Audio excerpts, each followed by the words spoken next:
Thank you. Thank you all for being here.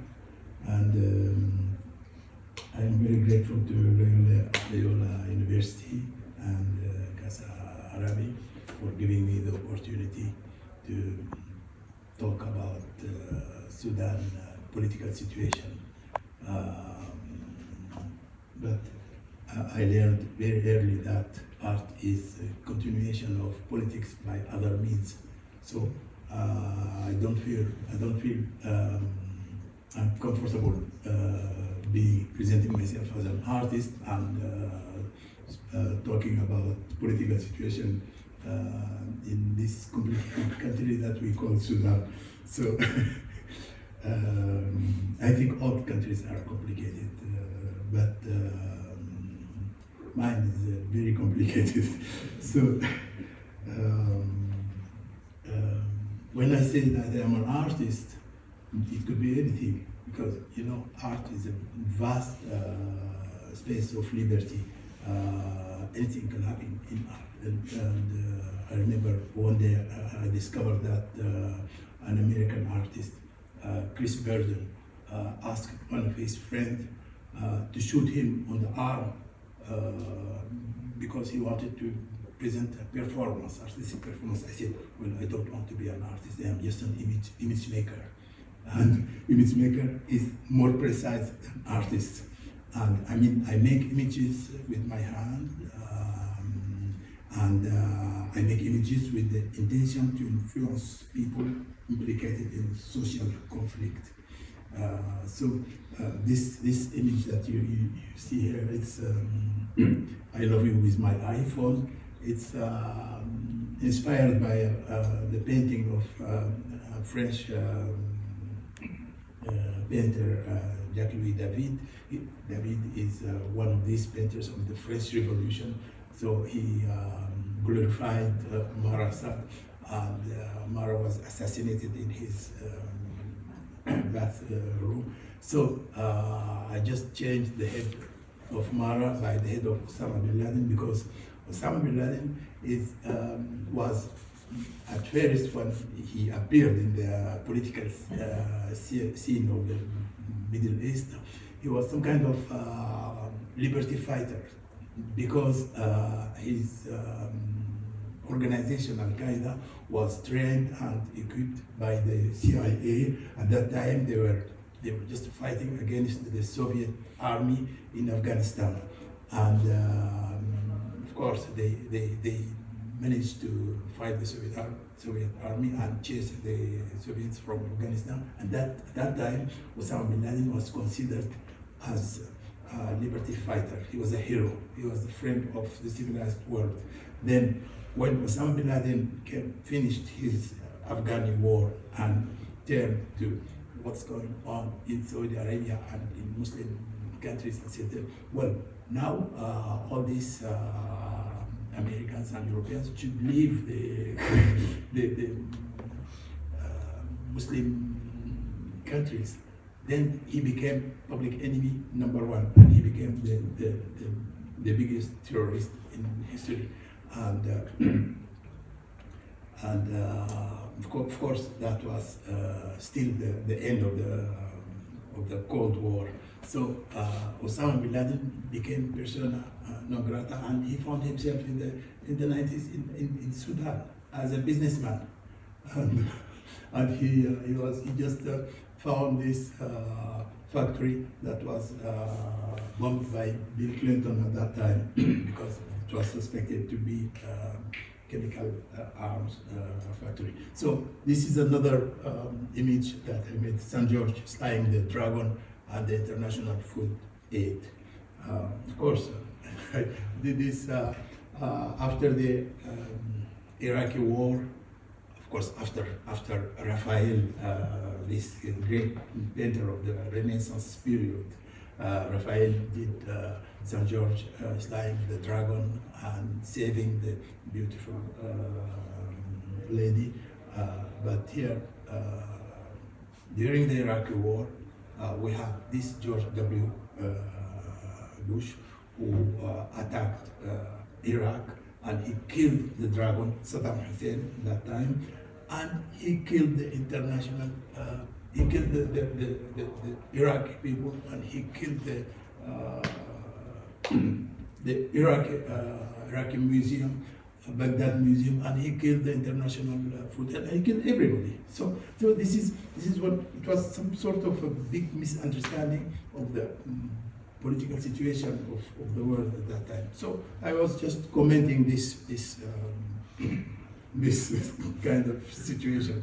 So the image on the above, Muhammad Ali Pasha, he is the founder of modern Egypt. And when you talk about the history of Sudan, you just can't ignore Egypt. Egypt and Sudan are so connected for a long time. So, and they will be connected also by these relationships and by the geography and the politics and all that. So, Muhammad Ali Pasha, he was an Albanian officer in the Ottoman army in the 19th century, and he was sent to Egypt with his troops to end the Mamluk system. The Mamluk regime was governing Egypt. So Muhammad Ali got rid of the Mamluks, and he settled, established his new state in Egypt. But he needed to consolidate his position. So he went south, and he colonized Sudan to get more natural resources and more men for his army. So that was in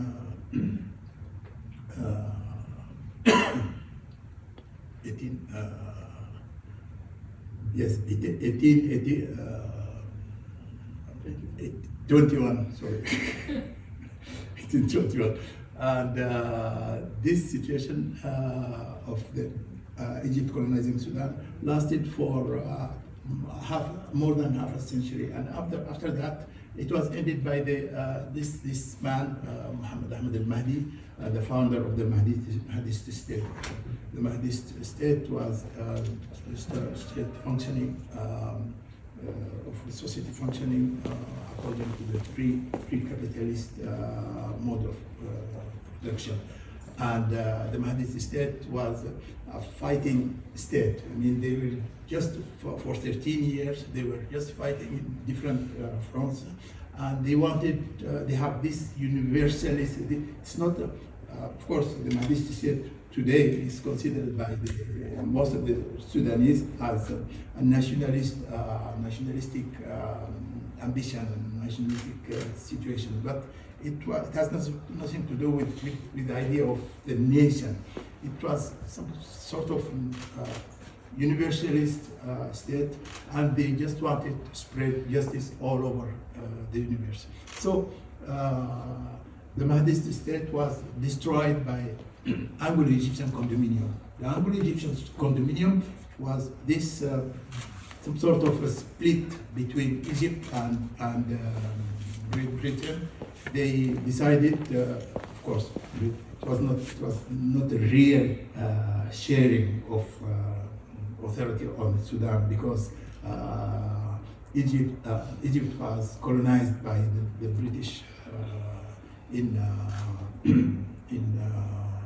1881. So, but they decided to join the force and destroy the Mahdist state and establish a new state, a new colonial state that have the ambition to annex the Sudan to the international capitalist market. So they arrived in Sudan, and they changed, they made big changes in Sudan. It was very important because there was nothing that you can consider as a capitalist phenomenon before the arrival of the condominium system. So these people, they just built a big network of rails, transportation, to transport troops, but after that to transport also natural resources towards Egypt and towards Great Britain. and they built also a big network of modern agricultural projects to produce cotton for the textile industry in Great Britain at that time. And the most important thing was that they created a big network of schools, modern schools in Sudan. And these schools were supposed to train a cast of civil servants so that they can run this new state, the administration of the new state that they were building in Sudan. So everything was going for more than half a century like this, and after that, Sudan arrived to what you call the independence in 1956. So independence is a big word, because we found ourselves in Sudan of the 50s in a new situation where we Sudanese inherited a new modern central state, and at the same time they inherited also this modern agriculture in the Jazeera area, and they inherited the educational system, the modern educational system. Modern educational system was interesting because it has to do with the idea of civilization. You know, when the Europeans decided to colonize all these extra European societies, the idea was to bring them to civilization. Of course, this is the pretension of the colonization system. But the idea of civilization was inspired by principles and values of the Enlightenment age. I mean, what they call the Lumière in France, because it was a French idea, and after that it was spread all over Europe. I mean, the idea of liberty, equality, and secularism, and democracy, all that. So, in this educational system, we also inherited some of the values of the Enlightenment, just about equality and liberty, and the idea that there is something that you call the people and the nation. After the independence, Sudanese people started to think in terms of a nation, of a people. The idea of people became a real incarnation of something that was some sort of abstract idea before. So the people became some sort of an identity of this new society, Spanish independent society. So we have, after the independence in 56, we had 2 years of parliament and civil governance and political parties, and people built civil society organizations everywhere, trade unionists, and all that was functioning until the day the army decided to stop all this. So the army decided to take power in Sudan and eliminate the democratic regime in Sudan, because at that time there was war, and the civil war started in the south of Sudan in 1 year before the independence. So the army came with the pretension to impose order and discipline in this new society. So the army confiscated, of course, confiscated all the liberties and all the democratic system, and they governed the country for 6 years. And what is interesting is in this period is that in 6 years, people were trying to organize themselves in a pacific way to get rid of the military. And they managed through an ensemble, several civil actions like civil disobedience that was new at that time, and demonstrations in the streets, and organizing different kind of pacific actions. And at that time, in 64, they managed to put enough pressure that made the military just give up and retreat and let the civilians govern the country.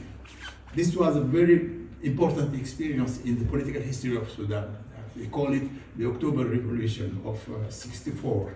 So the October Revolution of 64 it was one of these things that you might call the war booty that we won in this war, this war against the colonialism.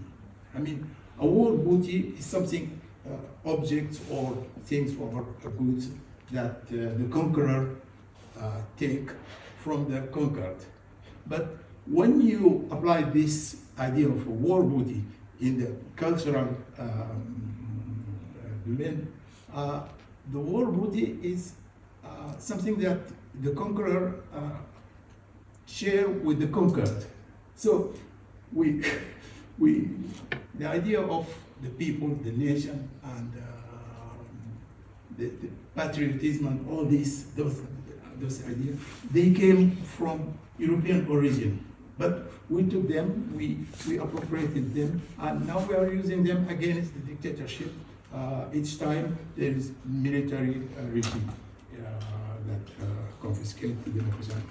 So, because we knew several military regimes in Sudan, first it was Aboud, General Aboud, then a period of civil government, then we had General Nimeri, and after that we had General Omar al-Bashir. But each time the people organized a pacific revolt according to the experience of October 64. This stayed in the mind of Sudanese until today. Even younger generations who didn't attend were not there in the 64 revolution. They received this concept in heritage. I mean, familiar heritage. There's always somebody telling a story about the October 64, and after that we had the second military regime in Sudan. It was Nimeri's military. Nimeri is an Arab nationalist officer who was very influenced by the experience of Nasser in Egypt. I told you that Egypt is always somewhere in the Sudanese history. And Nimeri's history was very interesting because it lasted long. We had 16 years of political stability. And in 16 years of political stability, you can do a lot of things. So during the Nimeri's period, there was a debate about defining Sudan, defining Sudanese. What is Sudan? Who is Sudanese? And we found themselves in the middle of this big debate about the identity. And at that period, of course, the war was still going on in the south, and people in the south are asking for some sort of self-determination, regional governance, and maybe some respect of their cultural identities, because they're saying that power, political power, and economical power are in the hands of the people who define themselves as Arabs and Muslims. And we are not Arabs and Muslims, we are fighting for our culture for that. So the debate was about under Nimeri's period, was about the cultural identity of Sudan. And it was important at that time because during Nimeri's regime, Nimeri managed to sign a peace agreement with the people fighting in the south. So it was in 72. The peace agreement was in 72. So after the peace agreement, people knew a very optimistic period, because people started talking about the fact that now we have peace, we reconciliated the south with the north, and we are living in some sort of harmony, so we can launch big development projects because we have a big potential, natural potential, agricultural potential in Sudan. And if we bring the money from the oil countries, rich oil countries, like Saudi Arabia, Libya, or Emirates and all that, and we join this with the labor coming from Egypt, 100 million people living in Egypt, we can make a big investment in Sudan, and we can create the food basket of the Middle East. That time, Sudan, everybody was talking about the food basket of the Middle East. So this was very interesting. But the proposition, I mean the ideological proposition concerning the Sudanese identity was made inside the Nimeri's regime. So inside the Nimeri's regime, they started thinking about presenting Sudan as an Afro-Arab community. So it's some sort of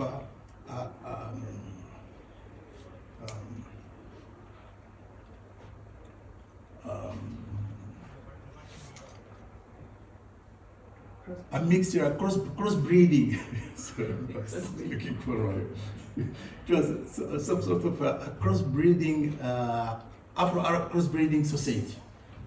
So this was this seemed very fair to everybody.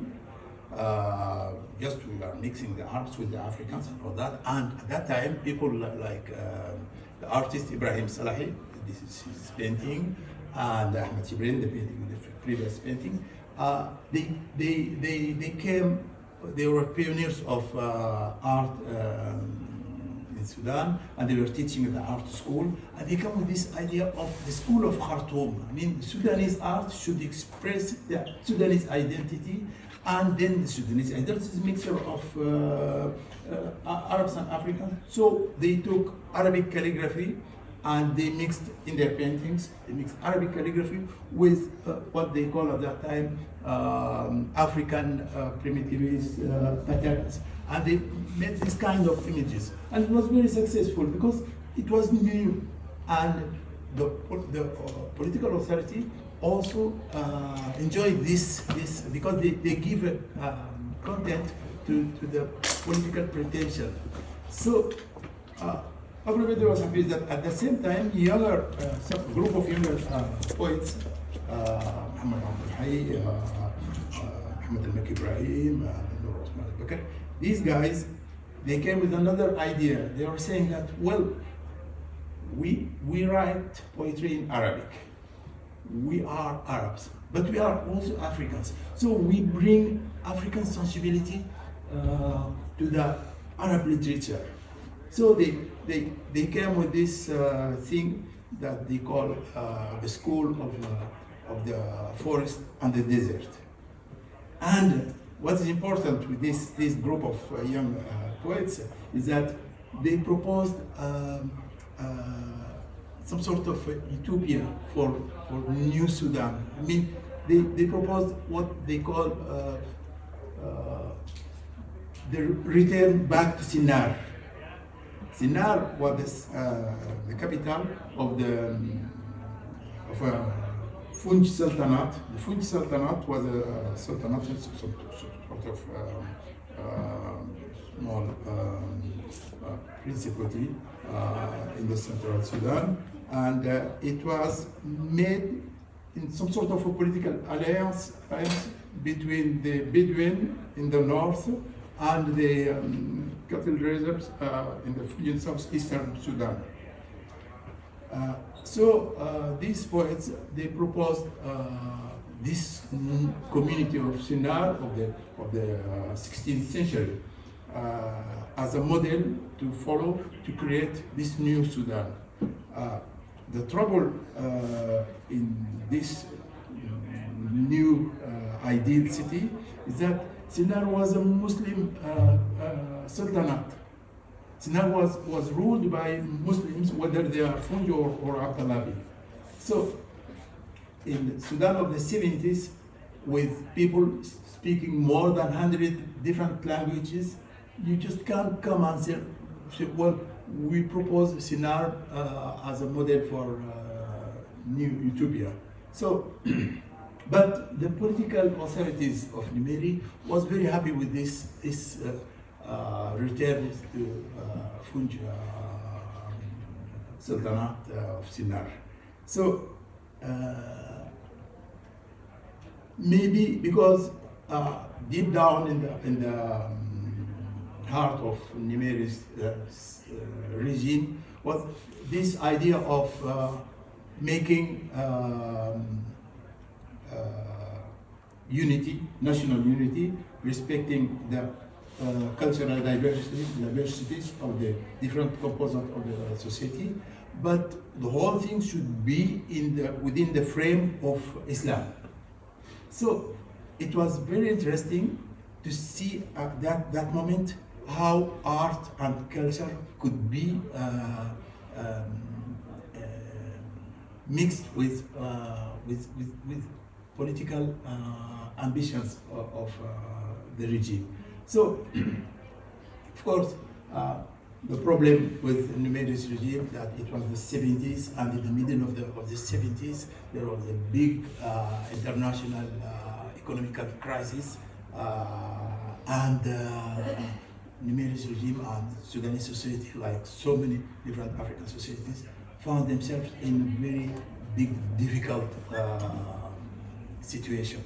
So at that time, Nimeri, who was first pretending to be some sort of Arab socialist, Arab nationalist, but Arab socialist system, at that time, Nimeri was approached by the conservative Muslim brothers, friends, countries like Saudi Arabia and all that, and they proposed, we can help you, but you have to reconcile with the Muslim brothers. At that time, the Muslim brothers were friends with Saudi Arabia and all the conservative Islamic countries. So Nimeri accepted this reconciliation, and Hassan Turabi, the leader of Muslim brothers and big of the movement, of Islamist movement, and other Islamist groups, they joined the Nimeri system, and they infiltrated the whole system, and they became the system. And Nimeri was named Amir al-Mu'minin, Prince of the yes, Prince of the faithful. So, but the trouble with Nimeri that the economical situation get worse, and Nimeri's system collapsed in 1985. After that, we had a short period of civil government, and then Omar al-Bashir and the Islamists took power, coup d'etat in Sudan, and they stayed for 30 years. 30 years of wars, of big political problems, and with big horrible situations like massacre in Darfur and war in the South Kordofan and the southeastern Sudan and all that. So all these situations were, the situation was getting worse when the Omar al-Bashir's system needed more help in the war in the south of Sudan. So in the beginning of the 90s, Omar al-Bashir was approached by the Iranians. He said, we will help you, but we need somewhere in the Red Sea coast, Sudanese coast of the Red Sea. Omar al-Bashir said, okay, the Iranians came to Sudan and we have a lot of some cultural centers in big cities in Sudan, and we have Iranians everywhere. And the war in the south was also directed by Iranian military advisors at that time. This situation, this happy relationship with Iran lasted until 2014. And of course, 2005, the war was finished with the peace treaty with the people in the south. And after that, the Omar al-Bashir didn't need Iranians, but there was other groups. In 2015, everybody was surprised to discover this war in Yemen. The Saudi Arabia and the Emirates, they have this war in Yemen, and they Saudi proposed to Omar al-Bashir and his friends, well, you help us in the war in Yemen because we don't have enough soldiers on the ground. So Omar al-Bashir army provided soldiers for Saudi Arabia and Emirati war in the Yemenite war. But these soldiers, there was also the Yemenite war was also the possibility for Omar al-Bashir to send all these paramilitary troops that the system created and used in the Sudanese conflicts. So, it's okay. Okay. Okay. So, from that period, Sudan became an important piece in the geopolitics of oil. I mean, of Middle East. I mean, we were in the middle once between the Iranians and the Saudis, and another moment we are in the middle between the Egyptians and the Ethiopians, because between Egypt and Ethiopia there is a big conflict about sharing the Nile waters. So Egypt has always wanted that in this conflict with Ethiopia, they should have the Sudanese to their side. So this is also this situation added more complexity to the Sudanese conflict.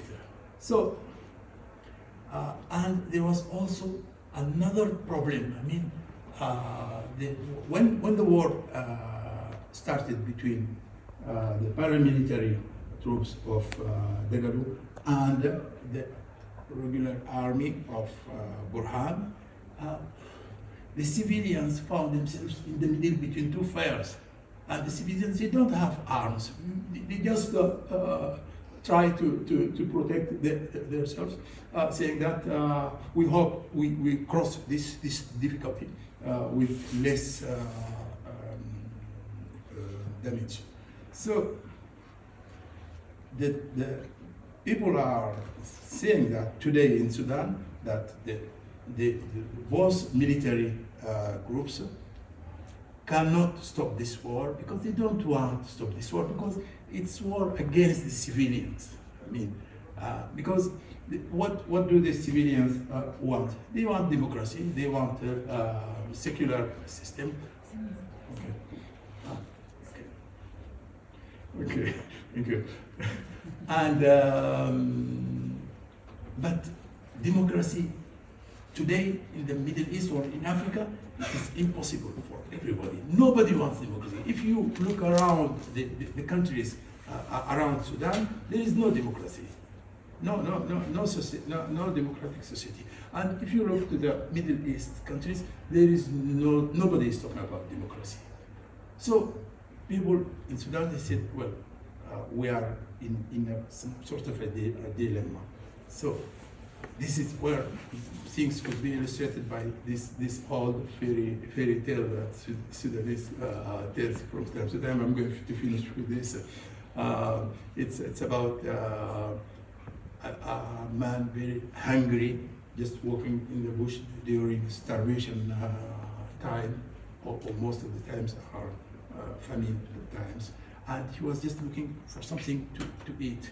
And suddenly he found a bunch of bananas, and he took the bunch of bananas like that and said, thank you, my God, you saved my life with this bunch of banana.